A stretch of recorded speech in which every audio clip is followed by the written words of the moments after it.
বর্তমানে জাতীয় সমস্যা হয়ে যে বিষয়টি দাঁড়িয়েছে সেটি হলো ফেসবুকের মনিটাইজেশন সাসপেন্ড এবং রেকমেন্ডেশন সাসপেন্ড। এই বিষয়গুলো নিয়ে আমরা অনেকেই নানা ধরনের টেনশনের মধ্যে আছি এবং অনেকেই এই সুযোগে অনেক ক্রিয়েটর যারা ভুলভাল ইনফরমেশন দিয়ে আপনাদেরকে বিভ্রান্তির মধ্যে ফেলাচ্ছে। তো আপনাদের যদি এটি এসে থাকে তাহলে আপনারা কি করবেন এবং পরবর্তী স্টেপগুলো আপনারা কিভাবে নেবেন এবং কবে নাগাদ এই বিষয়গুলো ঠিক হতে পারে এবং কিভাবে ঠিক হবে আজকের এই ভিডিওটিতে বিস্তারিত আলোচনা করব। বন্ধুরা, আপনি যদি আমার চ্যানেলে প্রথমবার এসে থাকেন অবশ্যই চ্যানেলটি সাবস্ক্রাইব করে দিয়ে পাশে আসা বেল নোটিফিকেশনটি অন করে দিবেন, যাতে করে ভবিষ্যতেও ফেসবুক রিলেটেড এমন আরও ইনফরমেটিভ কন্টেন্টগুলো আপনারা পেতে থাকেন। তো বন্ধুরা, আপনাদেরও যদি মনিটাইজেশন এবং রিকমেন্ডেশন সাসপেন্ড হয়ে থাকে তাহলে সেই ক্ষেত্রে সর্বপ্রথম আপনাকে যে কাজটি করতে হবে সেটি হলো এই পেজের মধ্যে ভিডিও আপলোড করা বন্ধ করা যাবে না। কেননা আপনি যদি এই পেজের মধ্যে ভিডিও আপলোড করা বন্ধ করে দেন তাহলে সেই ক্ষেত্রে আপনার রিচ কিন্তু একদমই ডাউন হয়ে যাবে এবং পরবর্তীতে যদি এটি ফেসবুক থেকে ঠিক করে দেয় বা ঠিক করার কোনো অপশন দেয় তখন কিন্তু এই পেজের আবার রিচ তুলতে আপনার অনেকটাই কষ্ট হয়ে যাবে। তো এই ক্ষেত্রে আমি আপনাদেরকে বলবো, যদি আপনার এটি একটি মাত্র পেজ হয়ে থাকে তাহলে সেই ক্ষেত্রে আগে যদি এই পেজের মধ্যে প্রতিদিন একটি করে ভিডিও দিতেন, সেক্ষেত্রে আমি আপনাদেরকে বলবো, যেহেতু এখন সমস্যা আছে, প্রতিদিন একটি ভিডিও না দিয়ে সপ্তাহে 3 থেকে 4টি ভিডিও দিয়ে পেজের যে রিচটি আছে রিচটিকে ব্যালেন্স করার ট্রাই করুন। আর অবশ্যই আরেকটি বিষয় মাথায় রাখবেন, সেটি হলো যে যার মতো করে এখানে কিন্তু ভুলভাল ইনফরমেশন দিচ্ছে, সবার কথা শুনে পেজের মধ্যে কোনো কাজ করবেন না। যেমন ধরেন বেশি বেশি রিপোর্ট করা, যেমন আপনার ভিডিও ডিলিট করা অথবা পেজের মধ্যে কাজ করা একদমই বন্ধ করে দেওয়া, এই কাজগুলো আপনারা করবেন না। যেহেতু এটি একই সাথে অনেকের সাথে হয়েছে, সেই ক্ষেত্রে আমরা ধরে নিতে পারি এটি ফেসবুকের টেকনিক্যাল ইস্যু বা টেকনিক্যাল গ্লিচ বা টেকনিক্যাল বাগ যেটি বলি না কেন, এর কারণে হয়তো হতে পারে, কিন্তু ফেসবুক এই বিষয়ে সঠিক কোনো ইনফরমেশন আমাদেরকে দিচ্ছে না। তাই অবশ্যই এই পেজগুলো নষ্ট না করে, হোপলেস না হয়ে ধীরে ধীরে এই পেজের মধ্যে কাজ করতে থাকুন এবং আপনার যদি কোনো ভুল থেকে থাকে সেগুলো সংশোধন করে কাজ করার ট্রাই করুন। আর সবথেকে বেশি ভালো হয় যদি আপনি ফেসলেস ভিডিও তৈরি করে থাকেন, মানে আপনি এমনভাবে ভিডিও তৈরি করেন যে ভিডিওর মধ্যে শুধুমাত্র আপনার ভয়েস শোনা যায় কিন্তু আপনার ফেস দেখা যায় না। সেই ক্ষেত্রে আপনার এই এখন যে ভিডিওগুলো আপনি আপলোড করবেন এমনভাবে ভিডিও তৈরি করবেন যাতে করে আপনার ফেসটি ভিডিওর মতো দেখা যায় এবং আমি যেভাবে এখন ভিডিওতে কথা বলছি এইভাবে আপনার ভিডিওগুলো শ্যুট করার ট্রাই করবেন।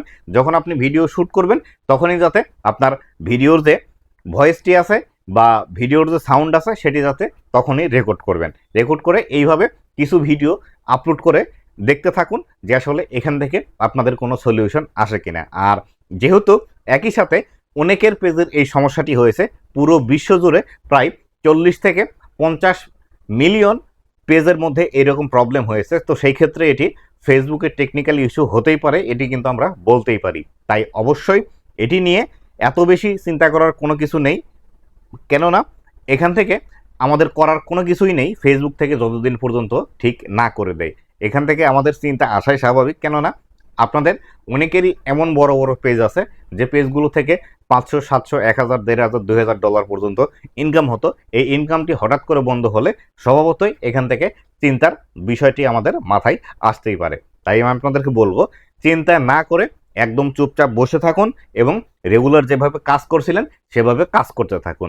আর এক্ষেত্রে আপনি আরও একটি কাজ করতে পারেন, সেটি হলো আপনি যে প্রতিদিন একটি করে ভিডিও তৈরি করতেন, মানে সপ্তাহে 7 দিনে 7টি ভিডিও আপলোড করতেন, অনেক সময় 8টি, 10টি বা 20টি ভিডিও আপলোড করতেন। এক্ষেত্রে যেহেতু এই পেজের মধ্যে সমস্যা আছে, আপনি এই পেজের মধ্যে ভিডিও কম আপলোড দিয়ে নতুন একটি পেজ খুলে নতুন পেজের মধ্যে ভিডিও আপলোড করা শুরু করুন। যদি আপনার ফেস ভ্যালু বেশি থাকে এবং আপনি যদি দর্শকদের মাঝে জনপ্রিয় হয়ে থাকেন, নতুন পেজটিও কিন্তু ধীরে ধীরে গ্রো করতে শুরু করবে। যদি আপনার এই যে পেজে সমস্যা হয়েছে এই পেজটি ঠিক হতে হতে আপনার নতুন পেজটিও গ্রো করে যায়, তাহলে সেই ক্ষেত্রে এটি কিন্তু আপনার জন্য খুবই একটি বেনিফিট বয়ে নিয়ে আসবে। কেননা যদি ফেসবুক থেকে বলে যে এই ধরনের পেজগুলো ঠিক করে দেওয়া হবে না, তাহলে সেই ক্ষেত্রে আপনার নতুন পেজটিও কিন্তু আপনি তুলে নিতে পারবেন এবং নতুন পেজের মধ্যে আপনি ভিডিওগুলো দিয়ে সেখান থেকে আবার পুনরায় আর্নিং করতে শুরু করতে পারবেন। আর যদি পুরাতন পেজের যেটি সমস্যা ছিল সেটিও ঠিক করে দেয়, এবং নতুন পেজেও যদি আপনি গ্রো করতে শুরু করতে পারেন তাহলে সেই ক্ষেত্রে দুই দিক থেকে কিন্তু আপনার বেনিফিট, কেননা দুইটি পেজে কাজ করলে আপনার এখান থেকে কিন্তু আর্নিংও বেশি আসবে। তাই অবশ্যই এই বিষয়গুলো আপনি করতে পারেন।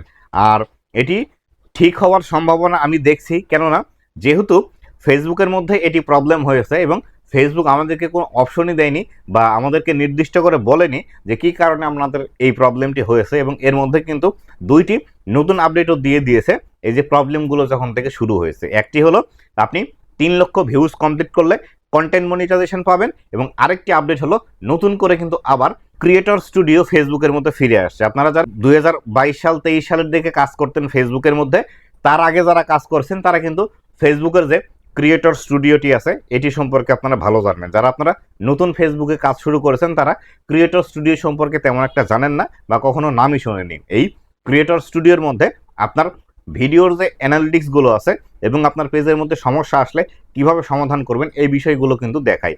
একদম ভিডিওর আপনার যে সম্পূর্ণ অ্যানালিটিক্স আছে সেই অ্যানালিটিক্সগুলো কিন্তু এই ক্রিয়েটর স্টুডিওর মধ্যে দেখায়।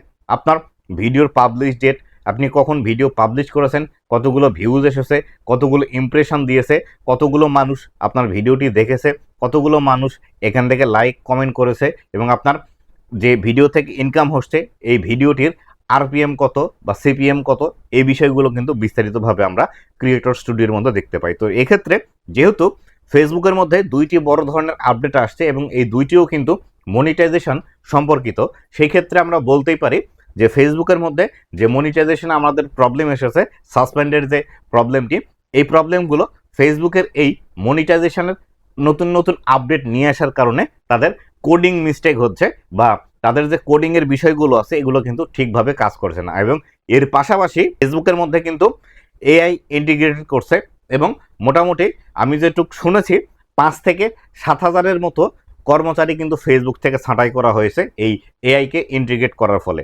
আগে যে কাজগুলো মানুষ ম্যানুয়ালি করত সেই কাজগুলো এখন কিন্তু এআই দ্বারা পরিচালিত হবে, এবং এআই যখন থেকে ফেসবুকের মধ্যে কাজ করা শুরু করেছে তখনই কিন্তু এই প্রবলেমগুলো আমরা দেখতে পাচ্ছি।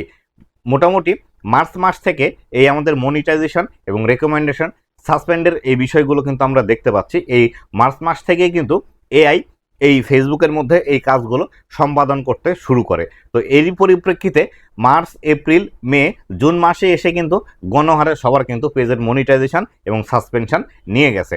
তো এই ক্ষেত্রে আমরা বলতে পারি যে এআই যখন সঠিকভাবে কাজ করা শুরু করবে তখন আমাদের এই পেজের মধ্যে মনিটাইজেশনগুলো ঠিক করে দিতে পারে, অথবা যখন আমাদেরকে ক্রিয়েটর স্টুডিও অ্যাপটি লঞ্চ করবে ফেসবুক নতুনভাবে, তখন হয়তো সেই ক্রিয়েটর স্টুডিওর মধ্যে গিয়ে আমরা আমাদের পেজটি সমাধান করার জন্য কোনো একটি নতুন বিষয় দেখতে পাবো, বা সেখানে রিভিউ বাটন দিবে, অথবা কিভাবে আমরা সমাধান করব সেই বিষয়গুলো কিন্তু দিয়ে দেওয়ার পসিবিলিটি আছে। তো এই ক্ষেত্রে আমি আপনাদেরকে বলবো যাদের পেজের মধ্যে সমস্যা হয়েছে অবশ্যই আপনারা ধৈর্য ধরুন, ধৈর্য ধরে কাজ করতে থাকুন, এবং কারো কথা শুনে কোনো প্রকার ভিডিও ডিলিট করবেন না, কোনো বেশি বেশি রিপোর্ট করবেন না, কাউকে টাকা দিয়ে প্রতারিত হবেন না।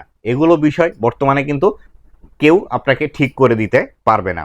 অবশ্যই ধৈর্য ধরুন, আগে যেখানে বেশি ভিডিও দিতেন সেখানে কম ভিডিও আপলোড করুন, নতুন পেজ খুলে ব্যাকআপ হিসেবে সেই পেজের মধ্যে আপনারা কাজ করতে পারেন। তো এই বিষয়গুলো মানুন এবং মাথা ঠান্ডা রেখে কিছুদিন অপেক্ষা করুন। আশা করা যায় ফেসবুক থেকে ভালো কিছু বার্তা আমাদেরকে দেবে। তো বন্ধুরা, এই ছিল আজকের ভিডিওটি কেমন লেগেছে অবশ্যই জানাবেন, এবং ভবিষ্যতে ফেসবুক রিলেটেড এমন আরও ইনফরমেটিভ কন্টেন্টগুলো পাওয়ার জন্য অবশ্যই আমার ফেসবুক পেজ এবং ইউটিউব চ্যানেলের সাথেই থাকবেন। ধন্যবাদ সবাইকে।